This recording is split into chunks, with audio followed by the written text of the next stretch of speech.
the entirety of the health sector. Reverend Jarrett, thank you. Reverend Solomon Jedediah, have I got it right? And then our DDMS, Mrs. Kluche. And hearing guided colleagues and staff, and our patients, invited guests, good morning. The context. Anytime school vacated in the universities, sometimes I was delighted because of the quiet environment and the empty walls sometimes. But anytime school reopened, especially when it was, or it is, the rainy season or the harmattan when the weather is so cold, our walls get full. And quite a number of our patients are sickle cell patients. The stress of the examinations when it's going to exams week multiplies their admissions to the wards. And yet, what do we do?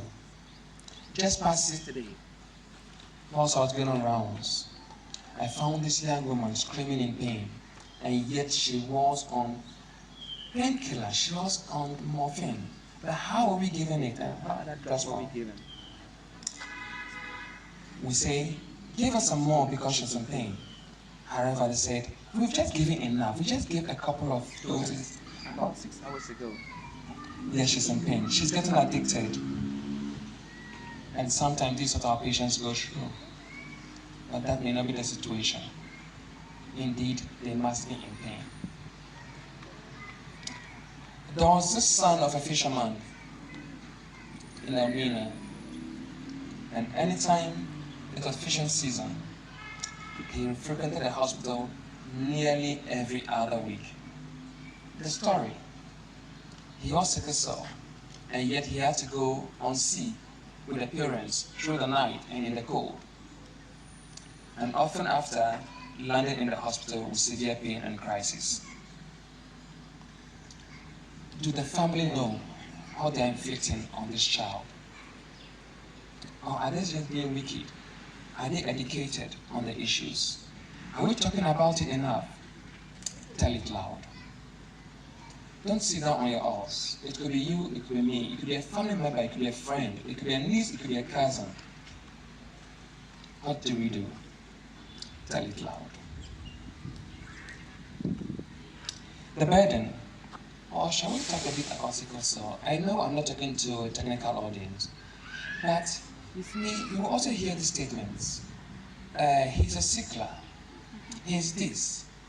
It's quite derogatory. I don't know how you feel about it. If I should tell you you're a sickler, how will you feel about it? We are all living with a situation. So if he is or she is someone living with sickle cell, at least that is more acceptable because we all could be. Even he could be living with something, but do I know? I could be living with something, do I know? He may be hypertensive diabetic. Do you say he is? Why are we reducing the person to a disease? Is the person a human being, spirit, soul, and mind? Is the person a disease? Why do we address our patients that way? Even amongst us, the health workers. So, what happens then for those who do not understand what it is? It's simply a blood disorder where there's an abnormality in a gene. And so, the cells that carry oxygen become sickled in a manner, and so it inhibits the blood flow sometimes, especially during when certain conditions are not right. We have those who have the full trait, the full-blown disease, probably an SS, or those who are just carriers. And we need to understand this. And I know in the week under review, there have been a lot of talk about sickle cell disease. So let me not go there, but I hope that we all understand what it is. The global burden is enormous. In 2021, the global burden was estimated to be approximately 7.7 million people, and over 500,000 newborns were affected annually. That is a huge number, but spread across the world, it's probably just a drop in the ocean. And since the year 2000, just over 41%, there's an increase in total cases globally, and just over 10% rise in annual births. with sickle cell disease. This is not too good. If we knew and we know what it is, why are we still having an increase in the number of cases when we could otherwise have done something to curtail or reduce the rate at which we are giving birth to patients or people living with sickle cell disease? In sub-Saharan Africa, about 80% of global sickle cell disease births are observed. Nigeria alone records approximately 150,000 births per year, annually. 150,000. That is a huge number. Probably say across a population of several millions, this may just be a drop in the ocean. But watch it and remember, if you have one of these patients in your home, will the story be different? Will you be able to go to work every day? Will you be able to have peace of mind? When the weather is cold, how will you feel? When there's a crisis and you have to be with the patient in the hospital, when you have to track hospital every now and then, when you have to be carrying food along, bathing the person and keeping the person warm in the hospital, how will you feel? When your son or daughter with sickle cell is in school, a boarding house, and you are called, you get a phone call from the school, the first thing that strikes your mind, hey, is there a crisis again? If you're not tough, probably may get a heart attack. What do we do? Are we telling the story? Is everyone getting to know what it is? And are we being compassionate? Yes, 150,000 annually in Nigeria may be a drop in the ocean. But if it were you, if it were your family, if it were a good friend, how would you feel? And what would the burden be? You observe that if your income may dwindle because you are unable to do what you may have to do because you have to take time out caring for these loved ones. Despite medical advances, sickle cell disease still causes around 34,000 plus direct deaths annually. And indirect deaths comes to well over 270,000. You may say, but we are so many. Why? Assuming that death occurred in your house, assuming that were your daughter and that were your son, how will you feel? For how long will you mourn? That is a person who used to take care of cleaning the hall or who used to do some particular things in the house, and that person is no longer there. A gap has been created. How does it feel? Because it's far from you, probably you are not telling the story enough. You are not shouting enough. Can you change the situation today? In sub-Saharan Africa, Ghana being part of it, 80% of children with sickle cell disease die before their first birthday. Are you telling me they don't have the right to live? Have we created an environment where they are also welcome, where they are well-natured, and where they are well cared for? Walking across the wards in Tetekwashi and many other public hospitals, have we created an environment where it's so receptive to them? You're in the emergency, they are brought in there. What about that? It's the general emergency for everyone. The weather is cold, but the air conditions are blasting, and this person has a fever, and this person has something else, and the sickle cell patient too is there. He or she needs some warmth, but it is a general situation that you cannot create an environment for that person alone. And so they go through the same cold, and their crisis just worsens by the time, except the fact that they are being taken care of and probably having blankets cover them up. If I have a story to tell, going back to 1997, 1998, when I joined St. Dominguez Hospital in Akwetia, this was the situation in our emergency room, and it was a very busy place. And in the areas of Boidia and Asamankese, we had a lot of sickle cell patients, and they all came to our hospital as the premier hospital in the district at the time. In crisis, we are unable to shield or close or keep the place in a manner that would be convenient for just they alone. And so they had to wait in the same place like all the other patients.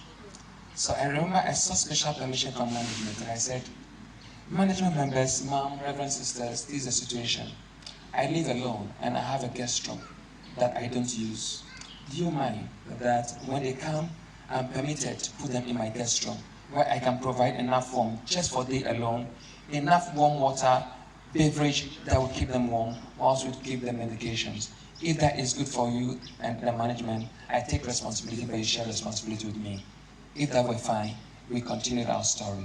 And that was a starting point for the care of sickle cell patients in St. Louis Hospital, changing the dynamics, changing the environment, and changing the treatments. I wasn't there for long. I left in October 2002. Did I tell the story enough? Did I shout loud enough? Did I create a system? Could it be upheld?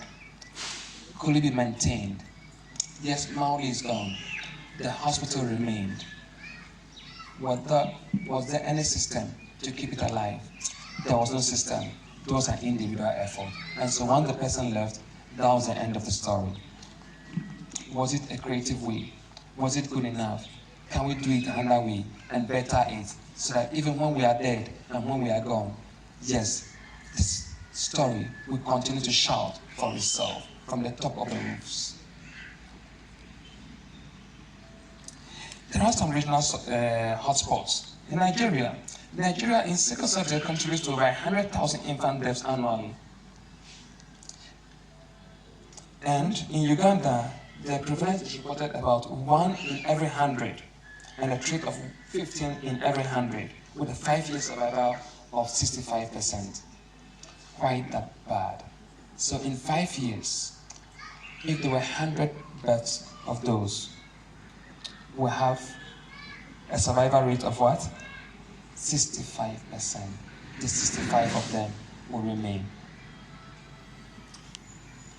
Who shouts the stories of those who have left?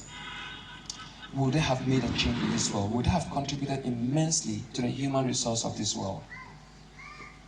But because we haven't created the system, we haven't shouted loud enough, we haven't told the story, they are gone with all the resources they had.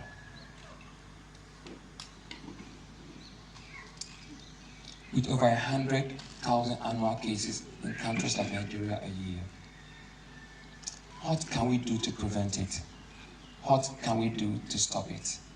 What can we do to change the story?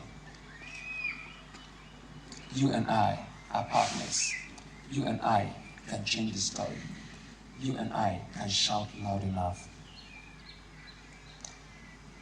Assuming you had a family. In days of old, when we were going to marry, all we did was the parents of both sides investigating the families of the two.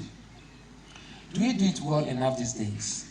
Or we meet somewhere in London or in Russia or in Ukraine or in Belarus or wherever you may be. We meet in Nigeria, we meet in Baku, we meet in Senegal, and we start doing our things, and then we come and say, hey, Daddy, Mommy, bless the marriage for us. We love each other. And whatever you say, they tell you, hey, Dad, I am in love. End of story.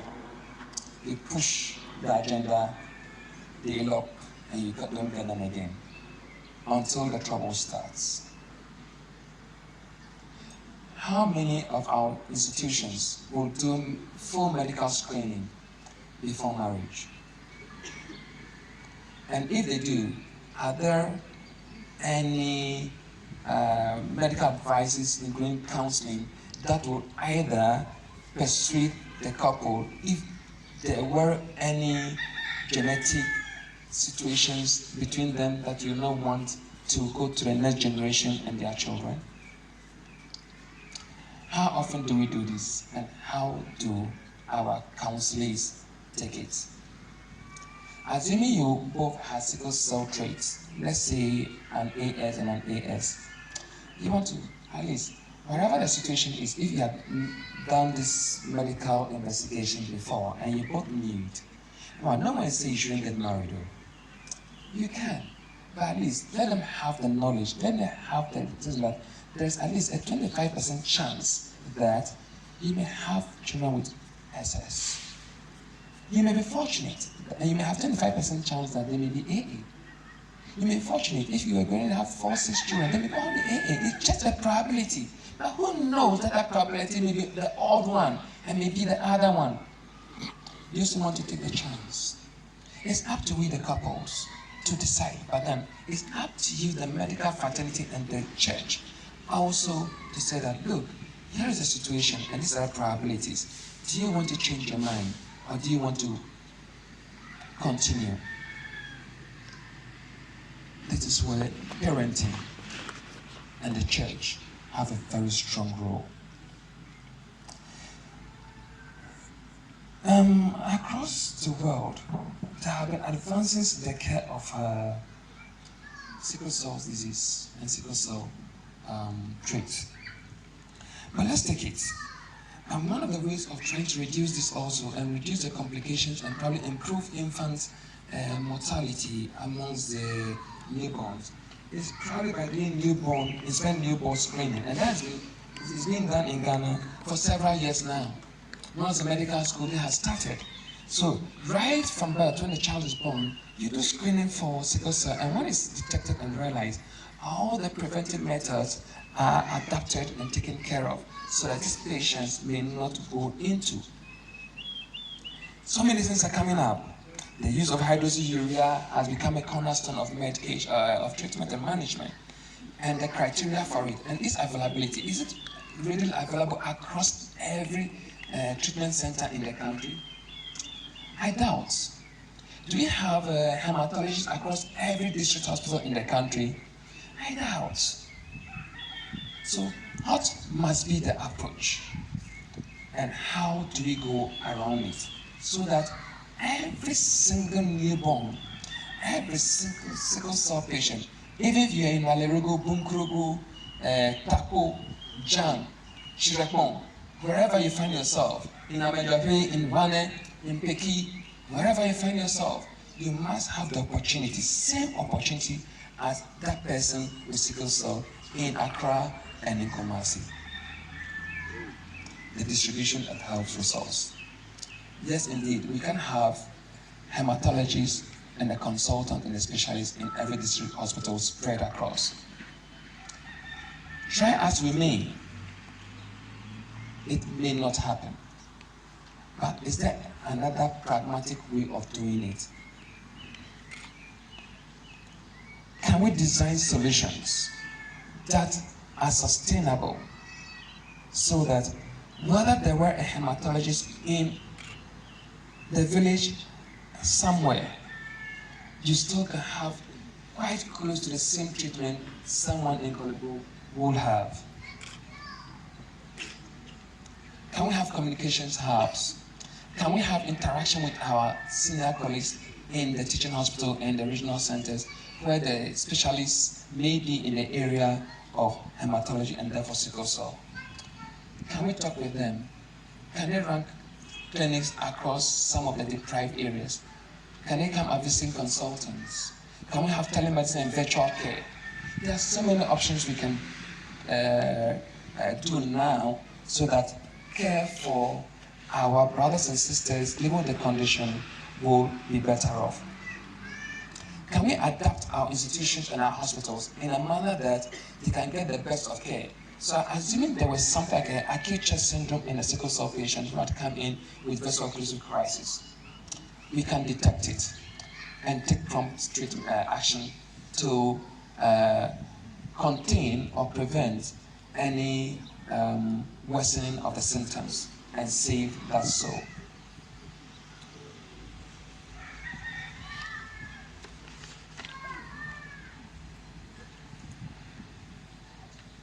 Instead of using your guest room, can we, if there were a possibility, have a sickle cell corner, for instance, where we have specialized staff who are well trained in that particular area with an acute eye and an acute sense of hearing to the pain and suffering of our brothers and sisters with sickle cell.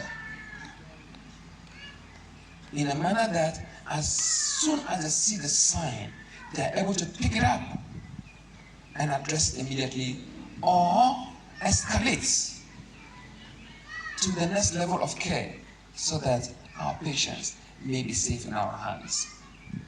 Can we have these corners as warm and as homely as we wish it to be? We may be resource constrained, but is it too much? Is it too much to have health staff well trained in taking care of patients like this and then identifying these danger signs and taking care of them? Our blood banks well equipped and well stocked to be able to attend to the blood needs of our colleagues, our friends, our brothers and sisters, our sons, our nieces and nephews living with sickle cell? Well, let's say I have only 1 unit of blood, so I can't give it to you. I said, look, our brother, our sister is hemolyzing. The AB is simply 4. By the time you'll be getting it, it may get to 2 and we may not be able to salvage the situation. We'll be sensitive and empathetic enough. And say, all right, you know what? We have this we can give, but try to replace it. The truth is, yes, our blood banks are also struggling. Our donors are not coming. But you and I, if I should ask a question here, I don't know. How many of you here last donated blood to our institution? Can anyone tell me? When was the last time you donated blood? Do I mention names? I tried in the last couple of months, but unfortunately, I was disqualified. My lab said, you have too much gray hair. We cannot take your blood. I said, no, I will. He said, no way. You have too much gray beard. We won't take your blood. Medically, I was fit though. If you do not donate blood yourself, in the last year or two, when you are able to, I'm afraid you are also a part of the problem. So, you see, last weekend I visited Layata Hospital with colleagues. We had a program. We were doing the hospital rounds, just seeing how it was there. As soon as we got to the lab and they saw the facilities and saw that they were in need, 2 members of the team, we were just about 9. 2 young men said, you know what? Do you need blood? I said, yes. We'll give you 1 unit of blood each before we leave. By the close of the evening, we had 2 more packs of blood in their blood bank. I was excited. For them, probably they are booking their place in heaven, or I don't know. That unit of blood could save a life. What about you and I? Tell it loud. But don't just tell it loud. Please act it loud. From here, probably a few of us will have to go there and give a unit of blood if we so qualify. Blood bank manager, lab manager, are you here? All right. So again, that is one way we can save the situation. It's our pharmacy here. Let our pharmacies be well stocked in pain medications as well. Please, they go through a lot of pain. And just the fact that they are calling for pain medication does not mean that they are addicted. No. Please, 1 out of 10,000 will get addicted to a medicinal opiate. That's someone who is opioid naive, who hasn't taken it before, or who is not used to taking it. So why do you stop people in pain just because they are asking for the pain medication and tell them they are addicted? How often were you giving that drug? You are giving it probably, you're giving morphine, you're giving it probably just 6 times, you're giving what, 6 hourly, 8 hourly. But you know that you're supposed to give it 4 hourly, except something prevents you from doing so. And so if in about 5 hours the patient says, I'm in pain, will you close your eye and look on? The person has that severe pain in the chest. And because when he breathes in and out well and have a very good chest extension, the pain is excruciating. So the patient will splint, not for a chest to expand and control, relax. In so doing, the person is also starving him of himself of oxygen. Assuming you had killed this pain, won't they breathe well and have better chest extension? They will. Why are we doing that to our brothers and sisters? Yes, some may get addicted, but how many? It's up to us to review the situation and make sure that our patients are doing well and they are not in pain. Under no circumstance must they be in pain. We are not going beyond the natural and normal story. We want to remain within the limits of knowledge for everyone. Yes, the challenges and the barriers are enormous. They will continue to be. But remember that